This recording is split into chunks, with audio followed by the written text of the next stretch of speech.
Estamos en Notimundo Estelar. Información inmediata. Y para este 24 de mayo está prevista la posesión luego de la reelección del presidente Daniel Noboa. Algunos de los retos del gobierno tienen que ver principalmente con los temas de seguridad, energía y la economía de nuestro país. Esta es la entrevista de Fausto Yepes. Hoy con... Estamos en contacto con el ingeniero Roberto Aspiazu, presidente ejecutivo de la Cámara de Energía del Ecuador y articulista, para hablar sobre los retos del gobierno en este periodo de 4 años, que inicia ya el día sábado 24 de mayo. Principalmente retos sobre los cuales hay expectativa, principalmente los ecuatorianos. El tema de electricidad, por ejemplo, será algo de interés para este 2025. Roberto, gracias por estar con nosotros. Bienvenido. Gracias, Fausto. Lo hemos dicho en ocasiones anteriores, está pendiente la reforma del sector energético, tanto petróleos como electricidad. El actual modelo está caduco. Evidentemente hay que ir introduciendo progresivamente mejoras que permitan la apertura, la participación más activa de la inversión privada.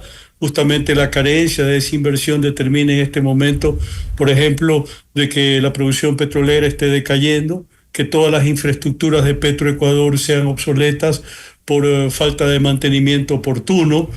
Y lo propio podría decirse en cuanto al sector eléctrico, donde la propia SENACE ha hecho conocer que hay un déficit en términos de seguridad energética de cara al próximo estiaje, estimado en 430 megavatios. Es decir, esa es energía en firme que estamos requiriendo hoy, de ser posible, y el nuevo gobierno tendrá que agilizar el proceso licitatorio correspondiente sin cometer los errores que se cometió la vez pasada en el primer proceso de contratación emergente, con 2 proyectos que todavía no están funcionando y que se espera lo hagan antes del estiaje, pero no tenemos seguridad alguna en este momento. Ojalá sea así.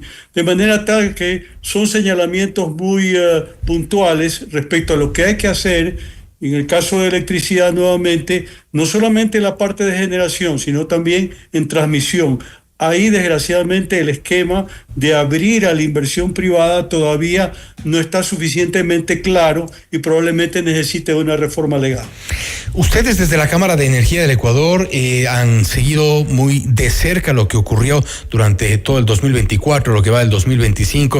Usted ha mencionado precisamente las contrataciones fallidas, lamentablemente, hasta ahora fallidas, porque se anuncia que podrían entrar en operación en caso de Progen para agosto. Eso todavía estará por verse varios meses después, pero ustedes que han hecho este seguimiento, ¿no cree que durante este año y medio de alguna forma se ha perdido demasiado tiempo en lograr recuperar parte del parque termoeléctrico, lograr contrataciones que puedan salvarnos de un eventual estiaje o de apagones para este 2025? Bueno, se ha hecho la contratación que ya la comenté, no voy a volver a hacerlo.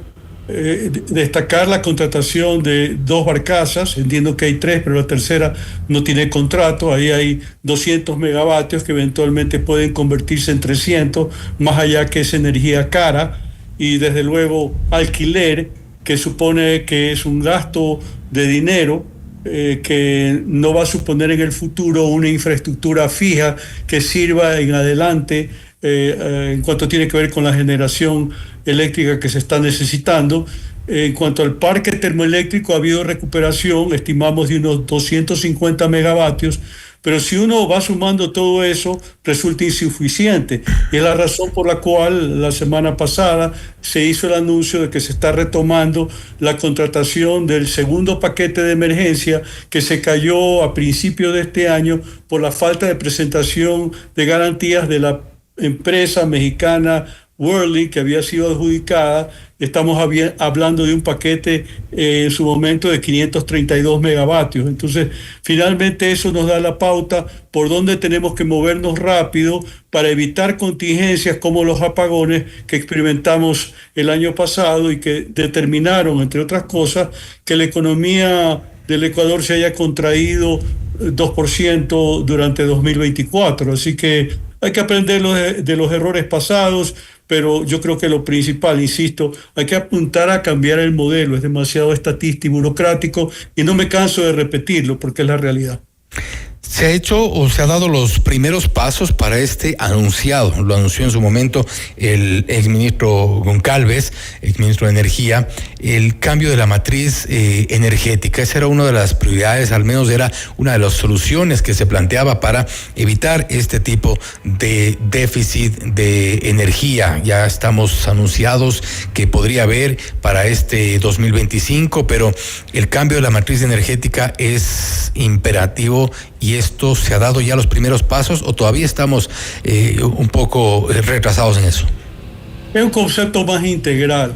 Se ha venido avanzando y durante el gobierno del expresidente Guillermo Lasso, en 2023 en concreto, se suscribieron como 10 contratos de concesión. Algunos son bastante conocidos, como Villanaco 3 en Loja, proyecto eólico, o el Aromo en Manta, fotovoltaico, en un caso 110 megavatios, en el otro caso 200 megavatios, y así sucesivamente distintos proyectos, principalmente fotovoltaicos y también de hidroelectricidad de hasta 50 megavatios, que regulatoriamente son considerados como energías renovables no convencionales.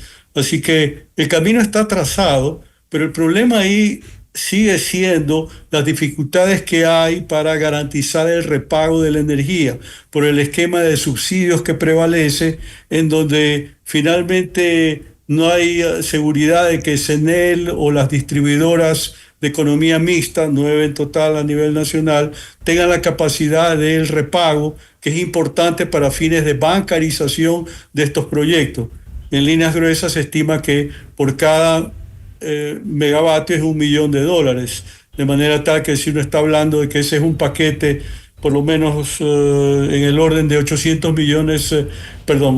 megavatios, estamos hablando de la necesidad de bancarizar $800 millones. Por lo pronto, el único proyecto que está en fase de construcción es Villanaco, el resto todavía están stand-by y desde luego es algo que requiere una respuesta inmediata y oportuna de parte de las autoridades para solucionar los problemas que están dificultando dicha bancarización y también que corporativos internacionales le vayan perdiendo la fe al Ecuador porque han perdido mucho tiempo en lo que tiene que ver con la instrumentación de los respectivos proyectos.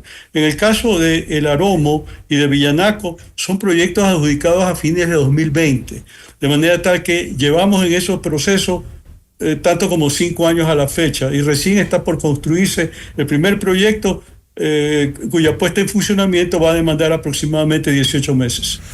El riesgo aquí es que, tomando en cuenta las condiciones que no son necesariamente favorables para el sector eléctrico, también para el sector petrolero, que usted ha mencionado muy bien al inicio, lamentablemente hay una caída en la producción, falta de inversiones, todo esto entra en un ciclo que perjudica otro de los puntos que quizá es de los principales desafíos del gobierno de los próximos 4 años de Daniel Noboa. Me refiero a la economía y me refiero a la seguridad. La economía primero, porque esto frena esta necesaria dinamización de la economía, los problemas en el sector energético. Hablemos del tema petrolero, porque creo que es importante hacerlo. Por ejemplo, señalar de que ahí el inconveniente es que no hay continuidad en los procesos de renegociación de los contratos.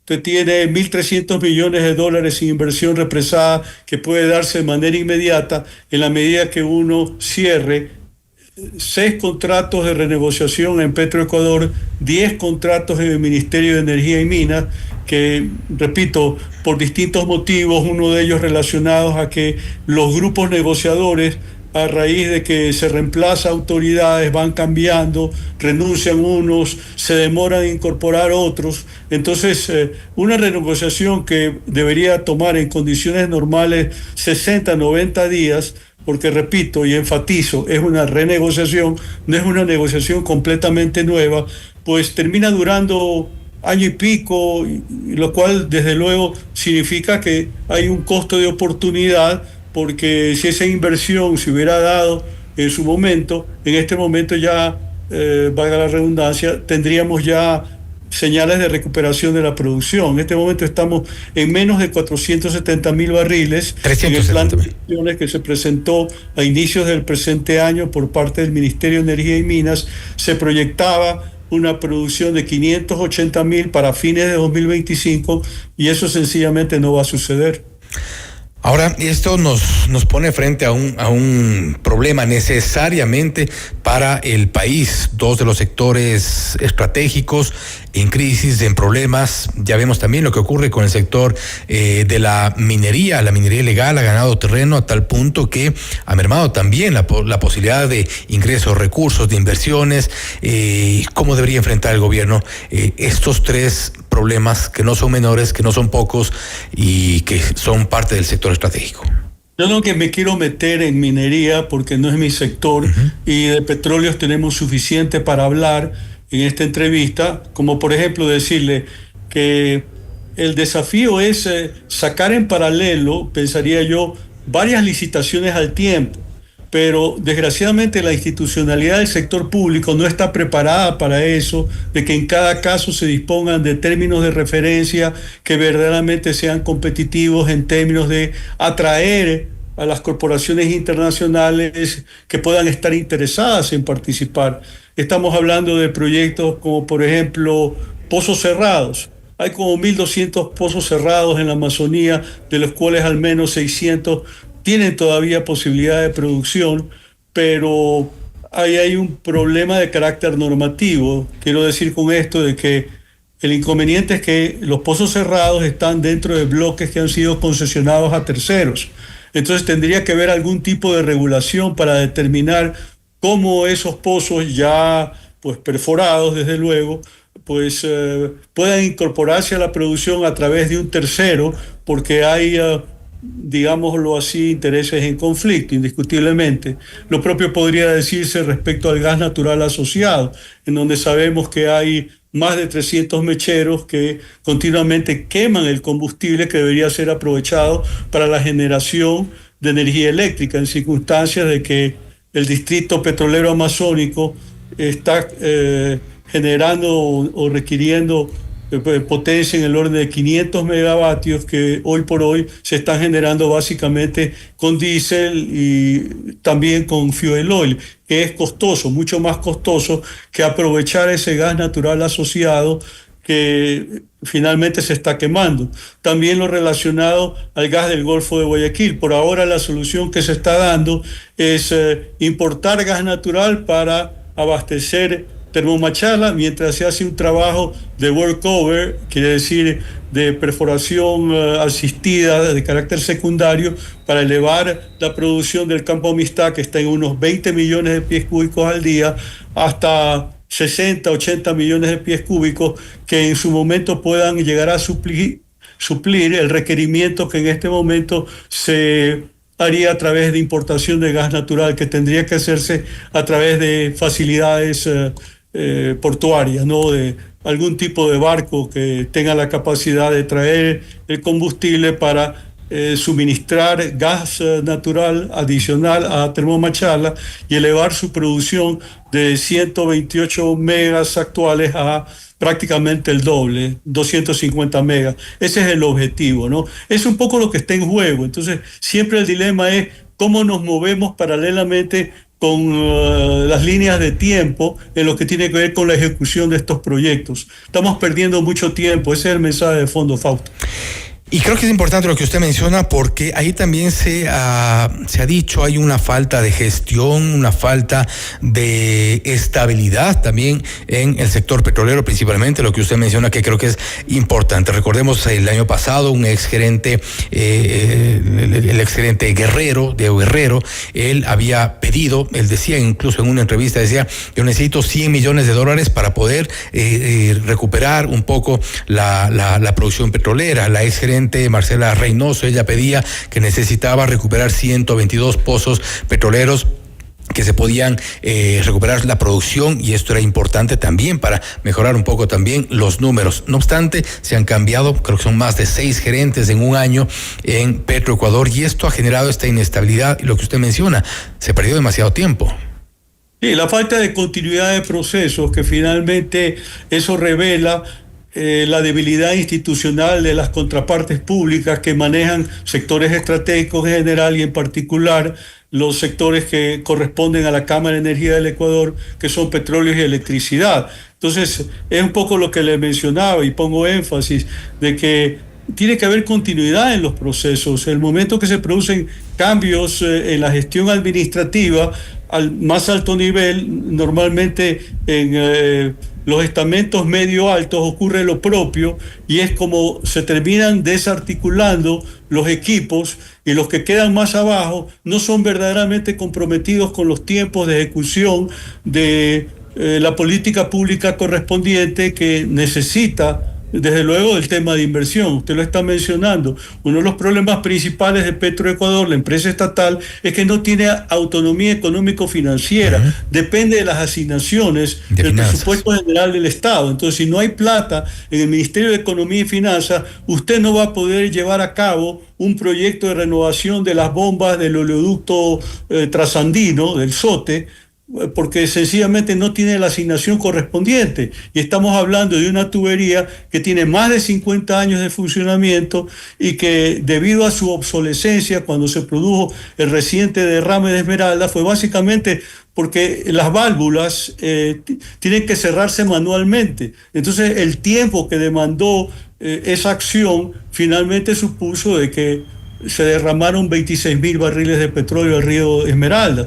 Eso es para darle una pauta de que finalmente estamos hablando de un problema sistémico en donde fortalecer la institucionalidad del sector público es fundamental. Sin eso no vamos a ningún lado.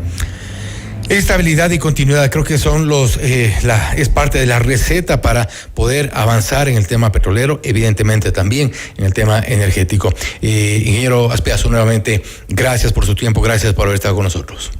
Gracias, Fausto, un saludo a los radioescuchas. Gracias, una buena noche. El ingeniero Roberto Azpiazu, presidente ejecutivo de la Cámara de Energía del Ecuador, hablando sobre algunos de los retos de este gobierno una vez que reinicie las actividades en el nuevo periodo el presidente Daniel Noboa. La energía, la economía, el sector petrolero, pues sectores que deberán tener gran atención principalmente porque atraviesan por una crisis. Esto es Notimundo Estelar, siempre bien informados. Noticias, entrevistas, análisis e información inmediata. Notimundo.